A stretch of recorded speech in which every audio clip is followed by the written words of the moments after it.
sign, Aquarius, Gemini, and Libra. Kumusta po kayo guys? Okay, so air sign, maraming salamat po sa walang sawang pagsubaybay sa ating po mga reading. And sa mga nagtatanong kung paano po magpa-private reading, ay iiwan ko na lang po yung link sa ating pong description box below. So, tignan po natin guys, ano ba ang inyong gabay kapalaran? Gabay kapalaran po ni air sign, Aquarius, Gemini, and Libra. Gabay kapalaran mo ngayon. Gabay kapalaran. So guys, meron po tayong Go Wild. Leo, maaaring nakaka-feel ka na parang hindi ikaw ang Leo tuloy. Ay no, pull mo din Leo kasi. Okay, Leo siya. So maaaring ito yung ine-embody mo ngayon, air sign. Hindi literal na si Leo guys, no? So, I think yung iba sa inyo air sign, parang nafe-feel mo ngayong araw na hindi ikaw yung favorite. Nafe-feel mo na para bang napaka-unfair ng treatment ngayon. Nafe-feel mo na para bang nahichapwera ka ngayon. So, hindi mo nagugustuhan yung nangyayari. Sige, tignan natin ha. Tignan pa natin yung ibang card mo.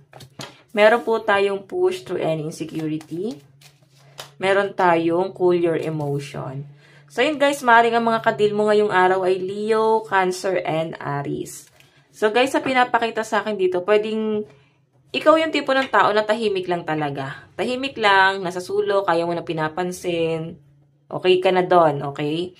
Hindi ka naman yung tipo ng tao na para bang agaw eksena sa pinapakita sa akin, Leo. Ayan, pero minsan talaga guys, siguro may mga famous dito, okay? Parang dumarating ka sa point na hindi mo naman gusto talaga guys na pansinin. Pero kapansin-pansin ka kasi guys sa mata ng mga tao. So I think may something sa inyo, air sign na kakaiba. Okay, na napupuna ng mga tao. Pwedeng nagagandahan, nagagapuhan sila sa inyo guys. Or pwedeng famous ka, so parang may mapupuna sila sa inyo guys. Ayan, cool your emotion, push through any insecurity. So I think air sign, meron ka mga gustong gawin, no? Pagbabago sa buhay mo, sa physical appearance. So, medyo nagiging ano ka, air sign, magiging ano ka sa sarili mo, conscious, no? May mga gusto kang mabago talaga. Ayan, magiging conscious ka kasi guys. And ito nga guys, sobrang kalmado naman ng energy mo guys, kasi ayaw mo naman din talaga ng pinapansin. Mas nape-pressure ka pa nga pag napupuna ka at nagiging favorite ka. So, sabi ko sa inyo guys, sa feel mo na parang hindi ka ang favorite, napaka-unfair na nangyayari. Pero okay lang naman yun sa inyo. Kung baga hindi mo naman yan guys napapansin, mas gusto pa nga na huwag kang pansinin.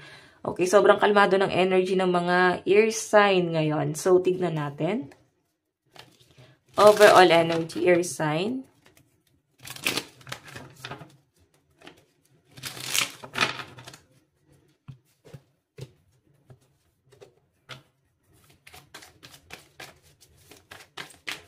Air sign.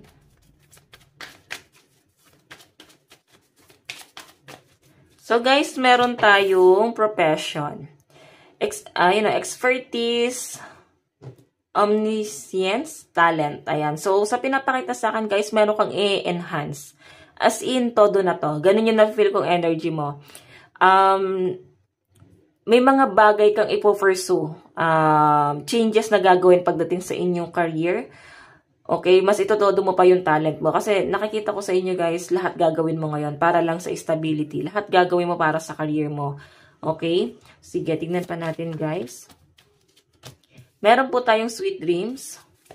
Nagkakaroon ng depression yung iba sa inyo guys. So parang gusto mo lang tulog ng tulog.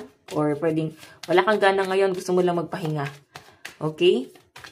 Or pwedeng bumabalik pwedeng may history na talaga guys ng depression and parang every time na matitrigger ka guys, nafe-feel mo talaga siya and gusto mong matulog lang ng matulog. So, meron po tayong homeless. Ayan no, yung iba sa inyo guys, nandun ka sa point na siguro nalulungkot ka sa bagay na para bang feeling mo homeless ka. Parang feeling mo babalik ka sa dati. Ayaw mo nang bumalik sa dati guys. Kaya nga sinasabi rito guys, kailangan mong magpaka-workaholic, no? Huwag mong hayaan na para bang matulog ka nang matulog dyan. Kasi nasasayang yung opportunity, guys, kung itutulog mo lang ng itutulog to. And siguro, guys, komportable ka lang talaga ngayong araw. Kaya nga, yun, gusto mo lang talaga magpahinga. Kasi talagang tamad na tamad ang araw ng mga air sign ngayon. As in, okay? Lahat naman, kahit sino, guys, pagka, di ba, pagka may ganyang eksena, nakakatamad naman talaga. So, sa pinapakita sa akin dito, air sign, siguro, meron location ka na gagawin, no? Lilipat ka ng bahay, and nalulungkot ka lang, naalis ka dun sa lugar kung saan mas komportable ka. Okay? Kung saan lumaki ka or tumagal ka. Ayan. Parang feeling mo guys, may hirapan ka mag-adjust. Pero okay lang naman guys. Ayan, parang gagawin kailangan. Okay? Pwede naman guys sa loob ng tahanan, pwedeng nafe-feel mo rito na parang hindi ka belong. Air sign. Parang lahat ng rules mo, hindi yun masusunod. Okay? Lahat ng sasabihin mo, walang gustong sumunod. Sige, tignan pa natin pagdating sa inyong finances. Dito muna to guys. Air sign. Taas muna natin to.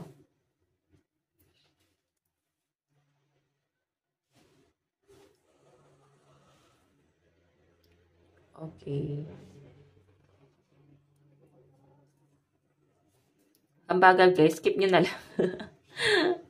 Ayan. So, ang lucky number nyo guys is 1, 39, and 53.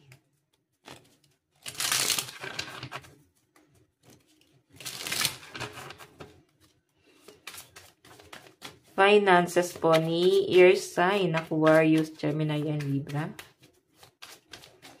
So, meron po tayong 8 of Wands. So, may biyahe ang mga air sign. So siguro guys, nag-abroad kayo or nasa abroad kayo, OFW, kasi may nakikita akong biyahe. So, yung iba sa inyo guys na nag-aantay ng flight, schedule, naiinip na. So, sa pinapakita sa akin guys, biglaan tong flight mo na to. Okay? Huwag ka daw guys, basta-basta magpa-petex-petex. Kumbaga, iniisip mo na, ay matagal pa naman yan. So, ano lang muna, relax-relax lang. So, sa pinapakita sa akin guys, possible kasi guys na biglain ka. Okay? Lalo na, kung may mga bagay na, kung wala ka namang flight, pwede hindi mo ine-expect or hindi mo inaasahan tong blessing na paparating sa inyo. And kailangan mo daw maging handa kasi pwedeng bibiglain ka ng swerte mo. Okay, so meron po tayong 3 of Pentacles. Kasi may mga tutulong sa inyo guys. Pwede mga kaibigan na malapit sa inyo. Okay, so meron po tayong 9 of Wands, 9 of Swords. So sa pinapakita sa akin dito, air sign, parang nalagpasan mo yung opportunity mo before. So, ngayon, kailangan mong pag-isipan. Mabuti kung tatalikuran mo ba yan or igagrab mo na yung opportunity. Kasi kung hindi mo pa to guys igagrab, masasayang. Sa pinapakita sa akin, 8 of Cups, 3 of Wands. Masasayang yung mga opportunity. Okay? Ayan. Pero nakakatuwa naman kasi guys, ngayon, merong offer, pero yun nga, bibiglain ka and may tulong na paparating. Sige, tignan pa natin air sign. Or pwedeng nangyari na siya eh. Ngayon, parang pinag-iisipan ng mga air sign kung itutuloy pa nila yon. Okay, so tignan natin pagdating sa inyong love life. Meron po tayong 3 of Wands. Meron po tayong 6 of Pentacles. Meron po tayong 7 of Cups. So, sa pinapakita sa akin dito, guys, pagdating sa inyong love life, hindi siguro kayo, guys, nagkakaintindihan ng person mo, no? May nakikita ako na maaring hindi nakakasundo dahil sa family, kamag-anak. Pwedeng may nag-aantay. Nag-aantay ka na magustuhan ka ng family niya. Or nag-aantay yung person mo na magustuhan siya ng family mo. So, nakikita ko na nasasaktan. Mahal nyo naman yung isa't isa. Yun nga lang guys, nasasaktan dito sa sitwasyon na to. 3 of Pentacles, sa pinapakita sa akin, kailangan nyo guys mag-usap ng person mo. Okay, hindi naman sila guys yung pakikisamahan mo. Hindi naman sa pagiging masama ako guys, no. Logical lang yan guys, no. Parang, ang pakikisamahan mo pa rin dito is yung person mo. So, focus ka dun sa partner mo. Yung iba naman sa inyo guys, pwede naghiwalay kayo ng person mo ng maayos. Okay, na para may pag-uusap, pero may isa talaga na hindi pa rin matanggap. Okay, mahirap kasi guys yung yung gano'n na parang bigla na lang nawala sa buhay natin. Kasi parang naging pamilya na rin natin yun eh. 'Di ba? Ganun lang yun. So, 6 of Pentacles, marami pa siguro guys, obligasyon si person mo. Or pwede meron pa siya mga tinatapos. Hindi pa niya guys kaya, no, na panindigan yung relationship nyo. Kasi meron pa siya guys, mahal ka ng person mo, pero siguro meron siyang ibang bagay na pinagtutuunan ng pansin. Kasi, meron siya guys, pinoprovidean dito. Or pwedeng, meron siyang pinagkakagastusan. Okay, so tingnan natin love advice. Meron po tayong heart-to-heart conversation. So, ayan. Mukhang may pag-uusap sa inyo ng person mo. So, pinapakita sa akin, guys, nagtatampo ka ata sa person mo. Or, ayaw mo siya ganong istorbohin ngayon. Pay attention to the red flag. So, ayan, no. May mga conflict talaga sa inyo, guys. Or, pwedeng may toxic behavior si person. And reconciliation. Kung hindi talaga kayo guys nag-uusap, sabi ko sa inyo guys, pwede naghiwalay kayo ng maayos. Tapos biglang marirealize ng isa na hindi pa pala siya ready. So, meron po guys makikipag-reconcile. Okay? May lalapit. Tingnan natin guys.